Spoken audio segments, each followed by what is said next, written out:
Hello，大家好，歡迎大家今日嚟 join 我哋呢個SS&C Intralinks 嘅一個 demo session 啦。咁今日其實我哋就會有一個新嘅產品咧，想同大家分享下嘅。咁我先介紹下自己先啦，我係 Jenkins，咁我就係負責喺 SS&C Intralinks 負責大中華區嘅。係，咁我係 Priscilla 啦，咁我係負責香港嘅 corporate 嘅。咁其實 Priscilla 我哋嚟緊有一個新嘅產品啦，DCAI 啦，咁我亦都相信其實好多嘅一啲用戶咧，其實都有聽我哋講過下少少嘅，但係我哋今日咧就會真係 take a deeper dive 啦 into 呢個新嘅 product 啦。咁喺成個過程當中，大概嚟緊可能25至30分鐘啦。其實我哋好簡單就會講解下其實個由來係點啦。其實我哋而家睇到 AI 嘅發展係點啦，同埋 the same time 亦都會講下其實 DCAI 有啲咩咁特別啦，同埋最後我哋就會去解答下一啲現場觀眾嘅一啲問題嘅。咁所以如果都呼籲下啦，如果大家喺個過程當中有任何問題嘅話咧，都歡迎你哋可以咧係留言啦俾我哋啦，咁我哋都會咧盡量喺個節目度咧去同大家同大家解答。咁如果解答唔到咧，我哋亦都會揾相關嘅同事咧會去 reach out 你去同你再 schedule 一個 call 或者一個 meeting 咧去解答翻你嘅問題嘅。咁其實before 我哋成個 demo session，我好快咁講一講其實我哋 Intralinks 嘅流程，即係其實個 product 嘅流程啦。其實我諗大家都知我哋 SS&C Intralinks 其實喺個 market 度都有一段嘅時間，大概都有30年㗎啦。咁其實喺最初期嘅時候就係我哋嘅 founder 啦，咁有兩個 JPM banker，咁佢哋就真係 create 咗第一個嘅 virtual data room。咁再過咗10年之後咧，其實我相信。即係入某一段時間之後咧，我相信其實我哋嘅團隊、我哋嘅美國嘅同事，佢哋都發現到，咦，其實未來即係譬如人工智能啊，或者未來做項目或者做 M&A transaction，其實將來會有啲乜嘢嘅變化咧？咁其實佢哋已經係好早已經作出部署，佢哋已經喺美國咧，其實已經 set up 咗個 lab 啦，其實已經揾咗好多請咗好多人才啦，其實去研究下，其實喺人工智能方面，其實我係點樣可以影響到或者幫助到好多做項目或者做 transaction 啦，或者做唔同嘅 project 嘅相關人員嘅。咁亦都好 excited 啦，我哋去到24年、25年咧，真係做咗一個新嘅產品出嚟嘅，係真係會係有Gen AI capability 嘅。咁而 at the same time，我相信大家亦都即係留意到，其實 AI 呢一樣嘢其實已經係我諗由上年開始啦，去到今年再更加 go through 到可能 DeepSeek 啊，譬如話 ChatGPT 啊，真係去到另一個 stage 就係其實已經唔能夠離開到 AI。咁而且 AI 已經唔係淨係喺可能 daily 啦，可能真係可能做唔同嘅 transaction 啊，做 project 啊都會用到。咁但係喺我哋個過程當中，我哋同唔同嘅客戶或者同唔同嘅用戶去作出交流嘅時候，我哋發覺到，其實有幾樣嘢佢哋特別係擔心嘅。可能第一樣嘢係，可能其實個 security wise，其實我點樣去保障到我哋個公司嘅所有嘅 sensitive 嘅嘢，其實係停留喺公司嘅層面度咧，其實係冇泄漏到出去咧。因為其實可能我哋有啲顧客會擔心就係話，唔係喎，其實佢擔心。而家可能 ChatGPT 或者其他嘅 AI 嘅 tools 嘅時候，可能佢哋嘅同事可能唔小心就咁 copy and paste 一啲佢自己嘅一啲 sensitive 嘅嘢上咗去問問題或者去作出分析嘅時候，其實呢啲 data 已經係泄漏咗出去啦。其實如果大家再去認真留意下，其實可能淨係個 ChatGPT 好似已經 record 到大概過千宗嘅 data leakage。咁所以其實喺呢個層面上面，其實大家都好擔心。而我哋都發現到其實開始有唔同嘅公司咧係會 set up 一啲譬如 AI 嘅 committee 啦，或者一個 AI 嘅 team 咧，去分析下究竟呢一個唔同嘅 AI tools 其實佢哋係究竟係有冇用啦，或者係其實個 security wise 係應該點樣去做？咁Priscilla 其實以我嘅了解，其實我哋 Intralinks 都係好 care security 同 compliance。其實你可唔可以同大家分享下，其實我哋又做咗啲咩 measures 喺呢一方面咧？可以嘅，咁其實我哋其實 Intralinks 啦都好在意一個資料嘅管理啦，咁同埋第二樣嘢就係客戶資料嘅安全措施啦。咁我哋其實咧，我哋喺我哋 Deal Centre 入邊嗰個大型語言模型啦，large language modeling 啦，咁都係我哋自己去做呢個 LLM model 嘅。咁所以咧，你哋用我哋嘅 DCAI 嗰陣時啦，嗰啲資料咧係永遠都離唔開我哋嗰個 VDR 嘅。咁對於我哋 Intralinks 入邊嗰個安全措施咧，其實我哋係做到好足啦。咁再加埋咧，第二樣嘢咧就係、譬如好多客戶都會好 concern 就喺度話，哦，其實你呢個 AI 你有冇用到外來嘅軟件去做嘅咧？咁我舉個例子，佢哋可能會問你哋係唔係用 Microsoft Copilot 或者用 ChatGPT 或者用 DeepSeek 嘅技術去做你呢個嘅 AI 模型啊？咁其實唔係嘅，因為頭先之前 Jenkins 都有介紹過，其實我哋公司喺2018年已經成立咗我哋一個機構咧去做我哋自己 Intralinks 嘅 AI 啦。咁所以咧，我哋係冇用一啲外來嘅軟件或者外來嘅技術去做啦，而我哋係自己 inbuild 晒全部嘅 AI 同埋 LM 嘅 model 嘅。咁所以呢樣嘢咧，我哋都可以再保護我哋嘅客戶嘅 data 去 make sure 你哋啲資料係唔會外泄去一啲唔應該去外泄嘅一啲地方咁樣咯。其實以我所知，我哋而家現有嘅 VDR Pro 啦，即係我相信好多on the call 嘅用戶或者係可能其他聽過 Intralinks branding 嘅人都知道，其實我哋嘅 core product 譬如 VDR Pro，其實好多嘢上傳咗去我哋個系統之後咧，其實經過一個時間咧，做完咗個項目之後，其實我哋就會完全清除晒所有嘅一啲資料嘅。Priscilla，咁其實喺嚟緊呢個 DCAI，其實喺呢個 platform 上邊，其實係咪都有同一樣嘅一啲 measures 嘅咧？係嘅，咁我哋嗰個 DCAI 同VDR Pro 都係一樣啦，就係、當你嗰個項目結束之後啦，當你 close down 咗個 DCAI 啦，咁我哋會將客戶嘅所有資料都會喺 Intralinks 系統入邊刪除啦。咁同埋另一樣嘢，啲客可能會好 concern，究竟你會唔會用我哋嗰啲資料去訓練你嗰個人工智能嗰個模型咧？咁其實答案係唔會嘅。咁我哋係唔會用任何客戶資料啦去訓練啦，或者去重新去改進我哋嗰個模型嘅。Great，好，事不宜遲，Priscilla，不如我哋而家就去另一個 stage，我哋就俾大家睇下，其實嚟緊我哋呢個新嘅產品其實有咩咁特別。好。In the meantime，我都想講咧，我知道其實你為咗準備即係今次我哋呢個kind of 一個 sharing 啦，同埋 the same time，我哋你都有一路去同歐美嘅同事去研究下，其實佢哋嗰邊嘅用戶體驗係點嘅。我隱約記得你今日會講3樣嘢啦。咦，我已經見到個 deal marketing 喎。係啦，咁樣咁我哋有同我哋歐美嘅同事去溝通過啦。咁其實佢講咧話嗰度嘅用戶啦係有3樣嘅 key features 啦，佢哋係最中意嘅。咁第一樣嘢就係我哋嘅 deal marketing 啦。咁第二樣嘢就係我哋嘅 AI insights 啦。咁第三樣嘢咧就係我哋嘅 AskLink 啦。咁我一陣間咧就會用大約10至15分鐘嘅時間去 go through 一次呢3個 key features 啦。咁希望其實我哋亞太區或者 APAC 嘅用戶都覺得呢3個 function 都係好特別嘅。咁而家大家應該會見到我呢個 deal marketing 嘅 screen 啦。咁想介紹翻咧係啦，咁想介紹翻咧就係譬如我都知道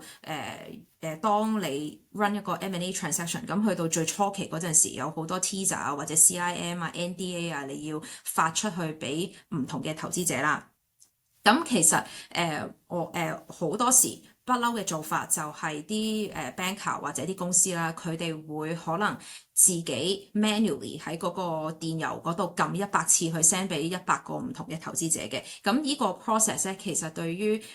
用戶嚟講，佢都會覺得比較煩啦。咁所以 that's why 我哋就 create 咗呢個 deal marketing 啦。咁就可以同一時間，你可以將唔同嘅 contact 變咗做擺晒喺唔同嘅公司嘅 group 入邊啦。咁你撳一個掣，你就可以同一時間發出100個 CIM 出去㗎啦。咁呢個就可以慳翻好多用戶佢哋嘅時間。咁我舉個例子啦，係我而家撳去我嘅 teaser stage。咁我而家嘅目標就係我要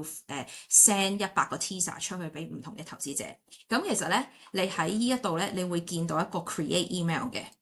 咁我撳入去啦。咁我而家係 teaser stage 啦，咁我可以 link 我嗰個teaser 或者 CIM 入去啦。咁如果我舉個例子係呢個文檔其實有好多嘅 sensitivity 嘅資料嘅，咁你都可以 create 一個自己嘅 6-digit 嘅 passcode 啦。咁同一時間咧，其實 investor 嗰邊啦，佢會收到一個掣，就係佢究竟去 pursue 即係去繼續呢個 transaction 啦，或者佢對呢個項目係冇興趣，佢可以係撳 pass 呢個 button 嘅。咁當你 OK 之後啦，咁你就撳 next。咁呢一度咧，其實你會見到咧 Intralinks 咧已經係幫你去 customize 唔同嘅 template 啦。咁你可以喺呢度自己去修改你嘅 template 嘅。咁 OK 之後咧，你就即刻撳 next，咁嗰個電郵就會發咗出去俾外部嘅投資者㗎啦。咁當對面嘅投資者佢哋見到嗰個電郵之後啦，咁佢撳入去，咁你就會睇到佢幾時、咩時間同埋咩日子佢登入過去睇過你呢個文件啦。咁同一時間咧，佢都可以有個 record 就係佢究竟撳咗 pursue，即係去繼續呢個項目啦，抑或佢撳咗 pass，佢對呢個項目冇興趣啦。咁會喺呢個 dashboard 嗰度都有顯示嘅。咁另外有一樣嘢有個好處咧，就係當佢哋 investor 可能佢有啲 comments 佢想留翻俾你嘅，咁佢都可以喺嗰個平台嗰度問俾啲 comments 啊，咁你喺個 dashboard 度咧都會見到投資者嘅 comments 嘅。咁我即係話其實可以 automatically 去 track 到其實你 send 完咗啲 teaser 啊或者 IM 出去嘅時候，其實個 status 而其實個 system 亦都會自己 auto update 㗎咯喎。係啦，個 system 係好聰明，佢亦都會自己 auto update 啦。咁譬如之前嘅 manual process 就係可能你收到人哋嘅電郵啦，跟住你就要打開你自己嘅master Excel，跟住逐個 status 去 update 唔同嘅投資者究竟對個項目有興趣或者冇興趣啦。咁而家其實係你唔需要咁樣做嘅，佢直接咧已經喺個 dashboard 嗰度已經 reflect 翻人哋對你呢個項目有興趣就冇興趣咯。咁所以其實真係可以幫公司或者幫啲銀行慳翻好多嘅人工嘅時間咯。Interesting。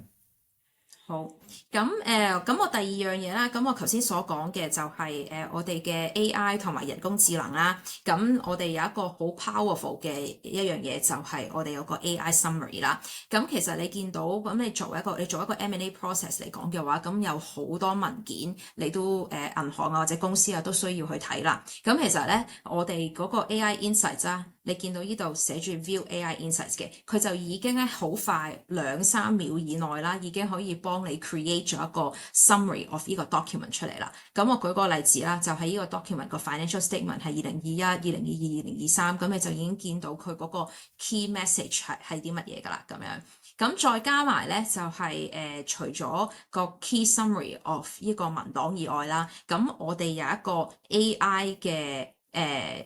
insights into 究竟有啲咩 sensitive 嘅 PII term 去 detect 到出嚟嘅。咁我舉個例子係可能呢個文檔有好多 sensitive 嘅資料，有關於個 company names 啊，或者可能有關於嗰個 chairman 佢哋個 Hong Kong ID address 啦。咁你喺呢度咧，你就可以見到一個 summary of 呢啲 sensitive 嘅 PII terms 咯。咁同一時間啦，咁其實可唔可以同埋同一時間可唔可以又做埋個 redaction 咧？其實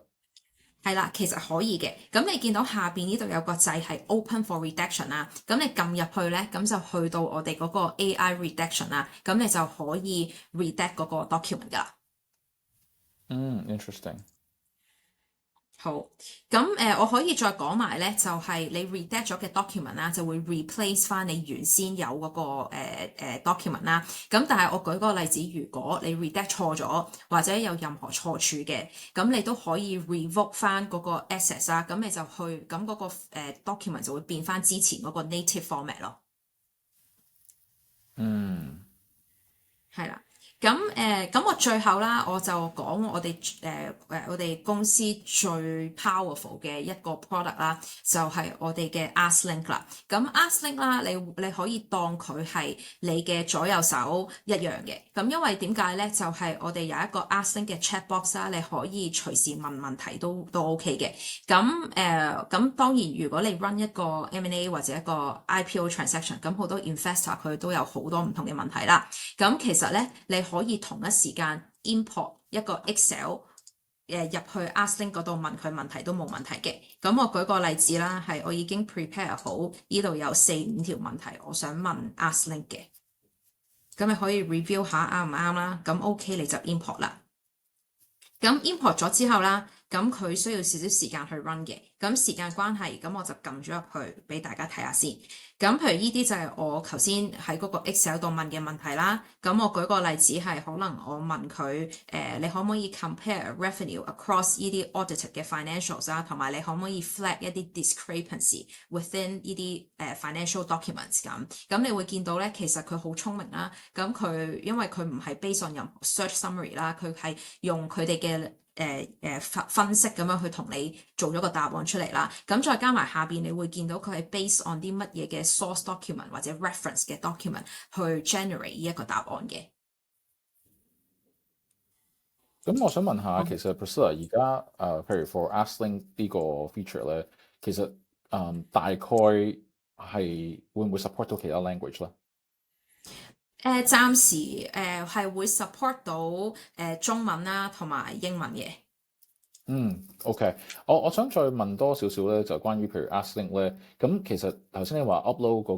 個同一時間問嗰幾個問題，其實佢係會真係會 go through 翻所有嘅 documents within 個房間裏邊嘅。咁其實如果譬如我再問佢一啲如果係喺個房間裏邊以外嘅，咁我相信應該答唔到噶咯喎。係嘅，因為我哋要保障翻客戶嘅安全啦，咁所以佢哋你問 AskLink 嘅所有嘅問題啦，都係只不過我哋會 reference 翻你 upload 上去 DCAI 嘅文檔入邊。咁如果當你問嗰條問題，而嗰啲資料喺入邊喺啲文檔度係顯示唔到出嚟嘅話啦，嗰個 AskLink 係唔會去 World Wide Web 嗰度去搜羅嗰個答案俾翻你嘅。咁個 AskLink 就會同你講話，我搜羅晒成個 video 入邊，我都揾唔到你想要嘅資料喎，sorry，我答唔到你呢個問題咁樣咯。咁所以變咗用戶就唔使擔心會涉及有任何資料外泄嘅一個情況啦。咁另外Jenkins，咁不如你有冇一啲問題你係想即時咁樣問一問 AskLink，我可以喺呢度再 run 一條問題嘅。可以啊，不如好簡單，譬如話有冇啲咩 potential risk 係喺 within 即係呢啲 documents 啊，或者係 for 呢個 project 啊咁樣咯。好，咁我而家就打呢條問題啦。Let me know if there's any potential risk for this transaction。咁可能就需要少少時間等佢 generate 一個答案嘅。同埋我都喺度作出呼籲啦，即係其實如果有任何online 嘅朋友，如果你有任何問題，對於個 product 有任何問題嘅，歡迎都即係喺個 chat box 度 send 翻俾我哋啦。咁我哋都會喺今日個 session 度咧，盡量咧都想解答翻你哋嘅一啲問題嘅。對，可能關於個 product 啦，或者係可能關於某一個 features 咧，都冇問題嘅。係咁而家嗰個答案就 generate 咗啦，咁可以咧，你會見到，譬如佢會 list out BHP 可能係呢一個 asset 啦，咁佢最大嘅 risk factor 係啲乜嘢啦？咁譬如好似 government 嘅 structure 或者 price risk 啊、currency risk 啊，或者 physical 嘅 climate related risk 啊咁樣咯。Interesting，好，由於時間關係 Priscilla，多謝你同大家分享呢3個 feature，因為我其實一呼籲完咧，我都真係有啲問題就已經入咗嚟啦。咁事不宜遲，不如我哋先解答下我哋啲朋友嘅問題先。第一個問題咧，佢就 sorry 啊，因為係英文嚟嘅，佢咧就話 OK，佢就話咧 Q&A 咧其實係一個佢哋都好常用嘅 features 嚟嘅，但係咧佢哋應用嘅時候咧就發覺到有啲問題就係其實同一時間可能幾個 buyer 咧都會去問一啲比較 repetitive 嘅 questions。咁佢話其實你個 AI 有冇辦法可以幫佢慳到啲時間咧？係可以嘅。咁而家喺我呢個版面上邊，你會見到一個 Q&A tab 啦。咁我撳入去 Q&A tab 嗰度咧，咁你就會見到其實有一個掣顯示 AI similar questions 嘅。咁我都好明白就係你 run 一個 M&A process，咁好多時好多 bidders 都會問同一條問題啦。咁你喺呢度咧，你就會見到223咧，就係代表譬如呢一啲問題可能已經有唔同 investor 用唔同嘅字句，但係都係問緊同一樣嘢。但係個 AI 就比較聰明，佢就會 detect 到其實啲3條問題都係問緊同一樣嘢嘅。咁我撳入去啦，即係我舉個例子，呢條問題係What is 2022嘅 expense report 啦？咁我撳入去之後啦，咁你就會見到，譬如有3個 buyer 佢都係同一時間問呢條問題啦。咁變咗咧，你就唔需要分別 click 入去嗰3條問題，跟住分別就再回覆啦。你就可以同一時間將嗰個答案撳一個掣，就可以發俾啲3個唔同嘅 buyer 咯。OK，咁即係喎，佢就會幫你 detect 到一啲 duplicate questions，跟住佢就可以 flag 俾你聽，咁你就可以慳翻啲時間，唔需要每一個 buyer 咁樣去回覆翻啦。係啦，講得冇錯。OK，OK，嗱，第二個問題咧都關個 Q&A 事嘅，我見到咁佢哋就話 Q&A 其實佢哋都會想 generate 啲 reports，其實做唔做到嘅咧？係做到嘅。咁你見到咧，其實依度有一個 export 嘅 button 啊，咁我撳入去，咁咧即時咧，咁你就會見到咧有個 Q&A report generate 咗出嚟，係一個 Excel format 嘅啦。咁亦都我哋會分埋 category 嘅，咁譬如頭先所講啦，就係、譬如你依個document 依個問題係 related to corporate 啦，related to financial 啦，或者 related to HR，我哋已經係幫你做咗一個summarize 㗎啦。OK，OK，我又有，哇，都幾多問題，我哋盡快答。我哋仲有另一個問題咧，就係、其實有冇得去可以 schedule reports 嘅咧？其實而家有嘅，咁我可以去翻呢一度，你見到一個 analytics 嘅掣啦。咁因為我哋個 DCI 其中一個 function 啦，就係我哋可以 collect 我哋唔同嘅 user 嘅insights 啊，data insights 啊，同埋佢哋喺個 DCI 入邊做過啲乜嘢啦。咁如果我去到呢一個 report 啦，咁你係可以咧OK，咁咧，如果我去到一個 report 啦，咁你就會見到除咗個 dashboard 以外咧，咁我都可以 generate 一啲 Excel report based on 你嘅 buyer activity 啊，個 page count 啊，peoples and group 啊，etc 啦。咁我哋左邊咧，我哋有一個 schedule report 嘅 button 嘅。咁呢一個咧，你可以 schedule 個 report 係 daily 啦、weekly 啦、monthly 咁樣去 send 俾你啦。咁因為呢個 schedule report 有咩好處咧？就係、我舉個例子係可能公司嘅 CFO 啦，或者可能一間 bank 嘅老闆啦，咁佢冇咁嘅時間，每一日都 log in 去嗰個 DCAI 嗰度睇啦。咁變咗你就可以叫 DCAI 同每一日 let's say 星期一嘅9點鐘就發一個 schedule report 去你個電郵嗰度，咁你就可以download 咗個 schedule report 之後啦，咁你 edit 咗你就可以直接 send 俾你相關嘅老闆咁樣咯。咁呢一個 function 咧，其實我哋好多用戶都好中意啦，因為我哋目前為止嗰個 Video Pro 係仲未有呢個 schedule report 嘅 function 嘅。咁同埋頭先你講話嗰個 dashboard 嗰度咧，其實有冇啲咩嘅 update 啊？有嘅，咁 dashboard 咧，咁你而家見到啦，就係我哋啲 buyer group 嘅 activity 啦。咁其實除咗我哋喺 diligence 可以 detect 到唔同 buyer 嘅 activity 以外啦，我哋都有一個report 係 for 翻 deal marketing 嘅。咁頭先所講，譬如我想知道一個 summary of 有啲咩人係諗住pursue 或者唔 pursue 我哋呢一個項目嘅，咁喺呢度都會睇到啦。咁最後咧，我覺得啲客戶係尤其是歐美嘅客戶最中意咧，就係你可以 create 自己一個 custom 嘅 dashboard 啦。咁我舉個例子係，我呢度有好多唔同 dashboard 啦。咁嗰啲客戶可能用戶可能會覺得，哦，我想知道我哋嘅 top document 有啲咩 document 係啲客係經常 click 入去嘅咧。咁你就可以喺呢度啦，drag and drop 去到呢個 custom dashboard 嗰度。或者可能我想知道 top user chart 係乜嘢嘅，咁我又 drag and drop 落去咁樣。咁呢個 custom dashboard 咧就可以based on 你哋想要嘅資料，就做翻一個customize 嘅一個分析啦。咁同一時間都可以 export 呢個 dashboard 去 Excel 嗰度俾翻相應嘅同事參考嘅。嗯，即係我哋如果 export 出嚟嘅時候，都係一個 full Excel version 出嚟嘅喎。係啦，我哋有個 full Excel version 啦，咁同一時間都會有翻嗰個圖表，即係嗰啲 pie chart 啊，嗰啲俾你做翻個 reference 嘅。嗯，咁呢個我相信應該好多用戶其實之前我哋可能都有呢個 feature，但係就冇咁 flexible。而我哋而家 update 咗嘅 version 就係真係可以 customize，令到大家可以選擇邊一啲資料對佢哋係更加有興趣嘅，而去 share 翻俾相關嘅同事。係啦，講得冇錯。OK，好，咁今日我諗我哋都差唔多啦，我哋都講咗好多唔同嘅嘢，即係譬如我哋講咗相關，可能關於其實我哋發現到可能 AI 嘅應用相對可能係越嚟越 popular 啦，但係 at the same time 可能越嚟越多客戶係對於個 compliance security 開始有越嚟越多嘅 concern 啦。咁我哋其實 Inchlinks 我哋點樣去 tackle 呢啲嘅 concern 啦？第二樣嘢係我哋今日亦都有講過下，譬如我哋嘅新嘅DCAI 究竟其實有啲咩 features 啦？其實有邊啲 features 係真係我哋喺歐美嘅一啲用戶已經開始用緊，而且 at the same time 有好好嘅用戶體驗，今日都同大家分享咗，而我哋都解答咗大概2-3個一啲現場觀眾嘅朋友嘅一啲問題。咁當然我哋見到都仲有啲問題嘅，不過唔使擔心，我哋相關嘅同事咧亦都會 reach out 去同你解答翻。as I said，即係可能就亦都會可能由你個 call 或者 coffee 再去同你再去深入咁研究下嘅。咁今日我哋到此為止先，多謝 Priscilla 你嘅時間，多謝各位今日 join 我哋呢個 call，thank you 大家，麻煩晒，拜拜，多謝，下次見。拜拜。